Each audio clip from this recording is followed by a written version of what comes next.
Assalamualaikum warahmatullahi wabarakatuh. Perkenalkan, nama saya Miftahul Jana Paputungan, mahasiswa program studi pendidikan matematika kelas B. Baiklah, saya akan mempresentasikan materi tentang hukum Islam dan masalah kontemporer pada pajak dan fikih lingkungan. Dengan dosen pengampu, Ibu Profesor Dr. Novianti Jafri, SPDI, MPDI. Baiklah, yang pertama, hukum Islam dan masalah kontemporer. Hukum Islam yang bersumber dari Al-Quran dan Hadis merupakan sistem hukum yang komprehensif dan dinamis. Ia tidak hanya mengatur hubungan manusia dengan Tuhan, tetapi juga mengatur hubungan antar manusia dalam berbagai aspek kehidupan. Dalam menghadapi tentang zaman modern, hukum Islam perlu diinterpretasikan dengan bijak untuk menjawab berbagai masalah kontemporer seperti pajak dan fikih lingkungan. Berikut penerapan hukum Islam dalam pajak. Yang pertama, zakat. Zakat merupakan salah satu rukun Islam yang wajib dibayarkan oleh umat Islam yang telah mencapai nisab atau batas minimum kekayaan. Dalam konteks pajak, zakat dapat dianalogikan sebagai pajak yang ditujukan untuk membantu kaum fakir miskin dan pengembangan ekonomi umat. Yang kedua, pajak penghasilan. Pajak penghasilan merupakan kewajiban bagi setiap orang yang memiliki penghasilan di atas batas tertentu. Hukum Islam mengatur tentang kewajiban membayar pajak melalui konsep maslahah dan keadilan sosial. Yang ketiga, pajak perdagangan. Pajak perdagangan dikenakan atas setiap transaksi jual beli barang dan jasa. Hukum Islam mengatur tentang prinsip keadilan dan transparansi dalam perdagangan yang dapat diterapkan dalam mekanisme pemungutan pajak perdagangan. Dan yang berikut, sistem perpajakan Islam. Sistem perpajakan Islam bertujuan untuk menciptakan keadilan dan kesejahteraan sosial.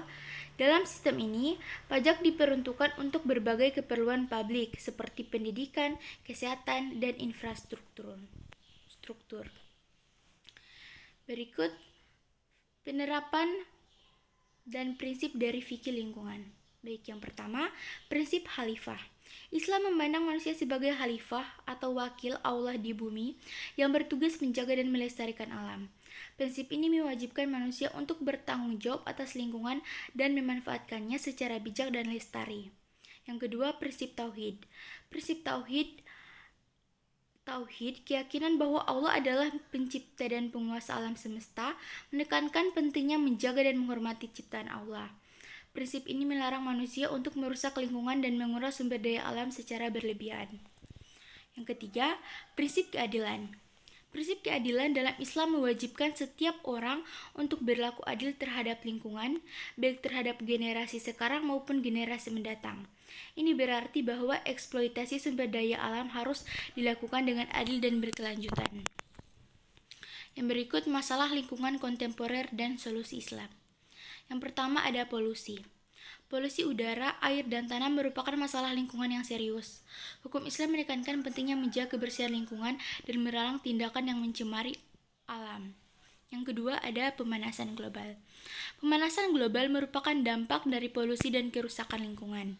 Hukum Islam mengajarkan kita untuk menghindari tindakan yang merusak alam dan mencari solusi yang berkelanjutan. Yang ketiga ada penggundulan hutan. Penggundulan hutan mengancam keberlangsungan hidup makhluk hidup dan menimbulkan bencana alam. Islam menekankan pentingnya menjaga hutan dan mengelola sumber daya alam dengan bijak. Berikut ada peran ulama dalam menjawab masalah kontemporer. Yang pertama ada ijtihad. Ulama memiliki peran penting dalam menafsirkan hukum Islam dan mengaplikasikannya dalam konteks kontemporer. Ijtihad, proses mencari solusi hukum berdasarkan dalil dan kaidah Islam, merupakan kunci dalam menjawab masalah kontemporer. Kedua ada pendidikan. Pendidikan agama yang memadai akan membantu umat Islam memahami hukum Islam dan menerapkannya dalam kehidupan sehari-hari. Ulama berperan penting dalam menyebarkan pengetahuan agama dan meningkatkan kesadaran umat Islam terhadap masalah kontemporer. Yang ketiga, dialog dan kerjasama. Ulama harus aktif berdialog dengan para ahli dari berbagai disiplin ilmu untuk mencari solusi yang komprehensif dan berkelanjutan terhadap masalah kontemporer. Kerjasama antara ulama dan ahli lainnya sangat diperlukan untuk menjawab tantangan zaman modern. Yang keempat ada kepemimpinan. Ulama harus menunjukkan kepemimpinan yang teladan dalam memperjuangkan nilai-nilai Islam dan menjawab masalah kontemporer dengan bijaksana.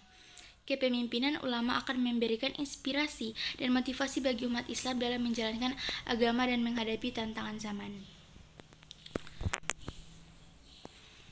Oke, yang berikut contoh penerapan hukum Islam dalam masalah kontemporer. Yang pertama, pengelolaan sampah. Hukum Islam mengajarkan pentingnya menjaga kebersihan lingkungan dan melarang tindakan yang mencemari alam. Dalam konteks pengelolaan sampah, prinsip ini dapat diterapkan melalui pemilahan sampah, daur ulang, dan pengolahan sampah organik. Yang kedua, konservasi air. Hukum Islam mengajarkan pentingnya menjaga sumber daya alam termasuk air. Prinsip ini dapat diterapkan melalui penggunaan air yang hemat, penghematan air dalam rumah tangga, dan pencegahan pencemaran air. Yang ketiga, energi terbarukan. Hukum Islam menekankan pentingnya memanfaatkan sumber daya alam secara berkelanjutan. Prinsip ini dapat diterapkan dalam penggunaan energi terbarukan seperti energi matahari, angin, dan geotermal. Oke, pentingnya mencari solusi bersama. Untuk ulama memberikan panduan hukum, menyuarakan keadilan lingkungan. Untuk pemerintah, membuat regulasi dan kebijakan, dan meningkatkan kesadaran dan partisipasi masyarakat.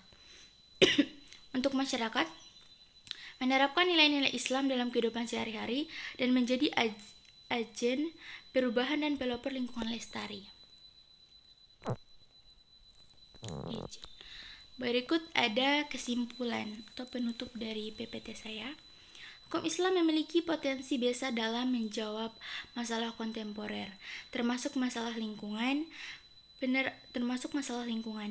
Penerapan prinsip-prinsip Islam dalam bidang pajak dan fikih lingkungan dapat menciptakan keadilan sosial dan menjamin kelestarian lingkungan untuk generasi sekarang dan mendatang. Ulama, pemerintah, dan masyarakat memiliki peran penting dalam mencari solusi bersama untuk menjawab tantangan zaman modern dan mewujudkan masyarakat yang adil dan berkelanjutan. Oke, terima kasih. Itulah presentasi dari saya. Lebih dan kurangnya saya mohon maaf. Wassalamualaikum warahmatullahi wabarakatuh.